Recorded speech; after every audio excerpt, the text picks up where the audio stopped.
Hallelujah. Good evening. शाम के समय हम आप सभी का स्वागत करते हैं।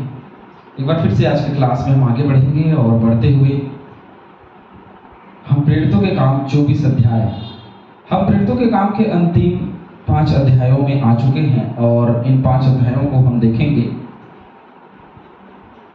और इस वक्त हम 24 अध्याय में पहुंचे जहां पे हम फेलिक्स के सामने, जबकि कैसरिया को भेजा गया, तो फेलिक्स के सामने ये बातें जो हैं वो हुई और आगे उसका नालिश जो पौलुस का पकड़ा गया और उसके बाद में उसको नालिश किया गया और किस प्रकार से उसकी सारी चीज़ें उसके पकड़वाए जाने के बाद की गई। उन हर एक बातों के विषय में आज हम चर्चा करेंगे और देखेंगे कि फेलिक्स के सामने जब उस पर नालिश हुआ तो कौन कौन सी बातें हुई, क्योंकि अभी तक तो परमेश्वर यहोवा ने उसको बचाया, उसकी हानि नहीं होने दी, उसको मरने नहीं दिया, सुरक्षित रखा।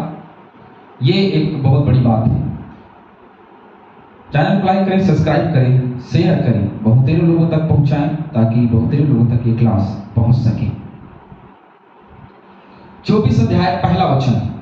5 दिन के बाद हनन्याह महायाजक कई पुरनिये और तिरतुलुस नामक किसी वकील को साथ लेकर आया। उन्होंने हाकिम के सामने पौलुस पर नालिश की।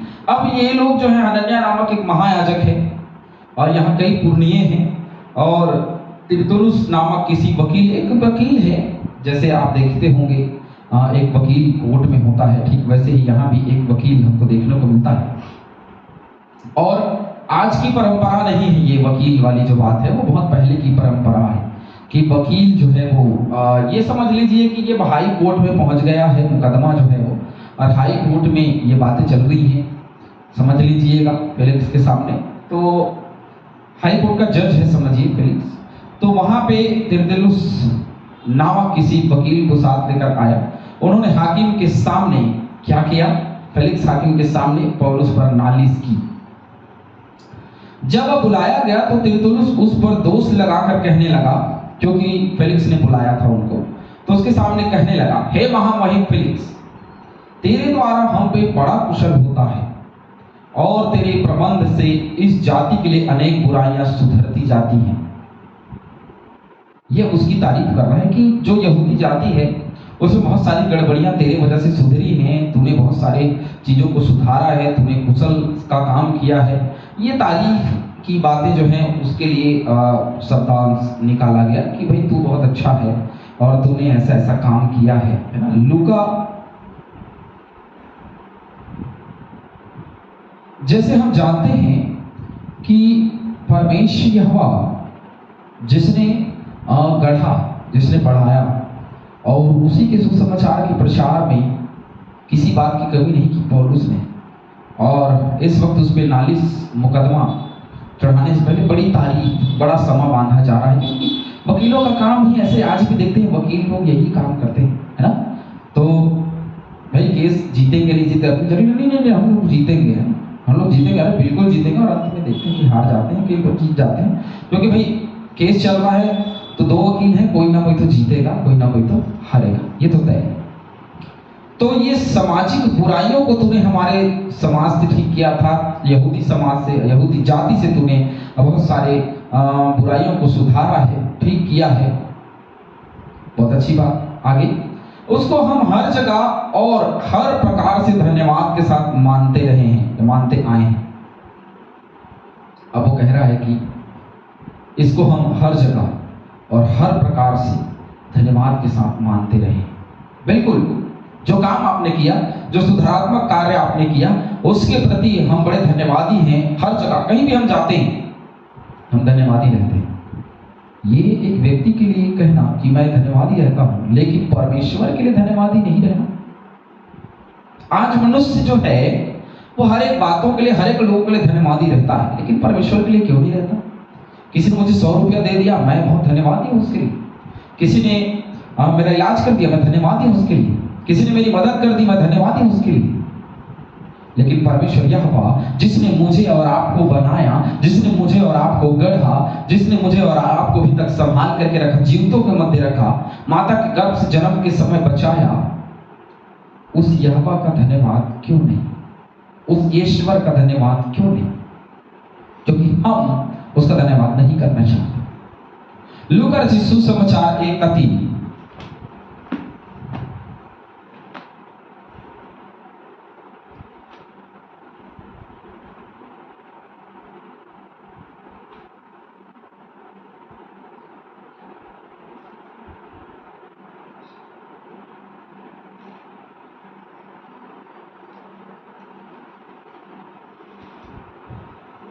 इसलिए हे श्रीमान थियोफिलुस, मुझे भी यह उचित मालूम हुआ कि उन सब बातों का संपूर्ण हाल आरंभ से ठीक ठीक जांच करके उन्हें तेरे क्रमानुसार लिखूं, कि तू यह जान ले कि ये बातें जिनकी तूने शिक्षा पाई है कैसे अटल है।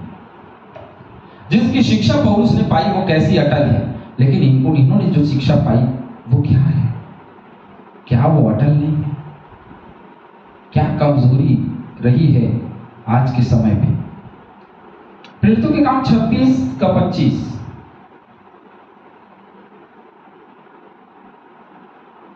जहां लिखा है, परंतु पौलुस ने कहा, हे महामहिम फेस्तुस, मैं पागल नहीं परंतु सच्चाई और बुद्धि की बातें कहता हूं। तो यहां पर भी हम संबोधन देखते हैं। तो हे महामहिम, महामहिम जो है वहां पे सबसे शक्तिशाली वर्ड है उस व्यक्ति के लिए जो वहां पे महासभा में बैठा है। महामहिम राष्ट्रपति जी, है ना? तो क्योंकि वो शक्तिशाली है और वही सबसे बड़ा दिखाई पड़ता है ना? वहां पे वही दिखाई पड़ता था, इसलिए महामहिम का शब्द का इस्तेमाल किया गया। तो हे महामहिम, है ना? हम जानते हैं कि तूने बहुत से काम हमारे जातियों में किए हैं, इसलिए हम धन्यवाद करना नहीं भूलते। तो परमेश्वर ने जो बड़ा बड़ा काम किया उसको धन्यवाद देना कभी ना भूलें। यदि हम भूल जाते हैं तो हमारा बाकियों के लिए धन्यवाद करना व्यर्थ है, क्योंकि परमेश्वर ने जो किया उसका धन्यवाद करना, उसका गुणगान करना बहुत जरूरी है।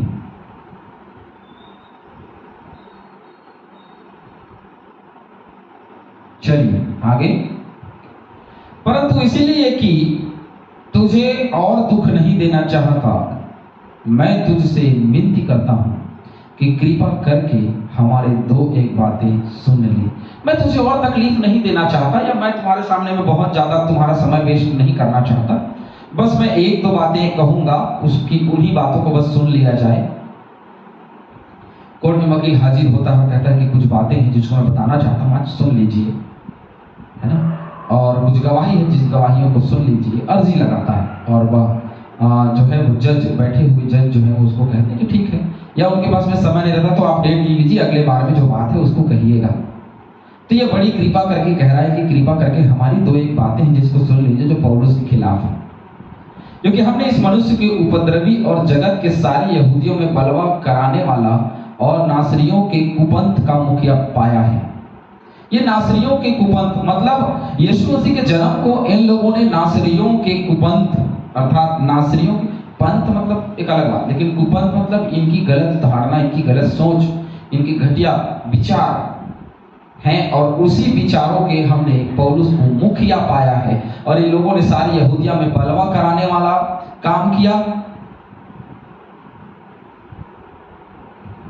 और जगत के सारे यहूदियों में, ऐसा नहीं कि एक दो में नहीं, सारे यहूदियों में इसने बलवा कराने वाला काम किया। हर जगह जहां जहां ये गया, क्योंकि जहां जहां जाता था यहूदियों के आराधनालय में जाता था, तो जहां जहां ये गया इसने यही काम किया, बलवा कराने का काम किया। कहीं कभी सही काम इसने नहीं किया, इसलिए हमने इसको दोषी पाया है।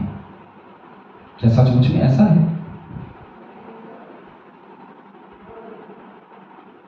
मरकुस रचित सुसमाचार 1:24 पढ़ लीजिएगा। उसने मंदिर को अशुद्ध करना चाहा। अब ऐसा हुआ कि ये यरूशलेम गया, जो घटना पिछले दिनों घटी उसी को दोहराया जा रहा है, उसी को आगे बात कर रहे हैं। उसने मंदिर को अशुद्ध करना चाहा, पर हमने उसे पकड़ लिया। हमने उसे अपनी व्यवस्था के अनुसार दंड दिया होता। भैया हमने उसको अपनी व्यवस्था के अनुसार दंड दिया होता, लेकिन ये तुम्हारे पास पहुंचा दिया गया, तो अब करे तो करे क्या? ये तुम्हारे पास नहीं आना चाहिए था। वो व्यवस्था के अनुसार हम उसको दंड देते। ये हमारा दोषी है, ये हमारा गुनहगार है, इसको हमारे पास दे दिया जाता, हम इसको दंड देते। लेकिन हमारा मंदिर जो बहुत पवित्र माना जाता है उसको अशुद्ध करना चाहता था, उसको बिगाड़ना चाहता था, उसके स्वरूप को हटाना चाहता था, उसके स्वरूप को बिगाड़ना चाहता था। ये सारी चीजें इसके मन में थी। परंतु पलटन के सरदार लूसियास ने उसे जबरदस्ती हमारे हाथ से छीन लिया। अब वकील कह रहा है कि भाई उसने लूसियास ने हमारे हाथ से इसको छीन लिया और छीन करके यहाँ पहुंचा दिया और मुद्दइयों को तेरे सामने आने की आज्ञा दी। इन सब बातों को जिसके विषय में हम उस पर दोष लगाते हैं, तो आप ही उसको जांच करके जान लेगा।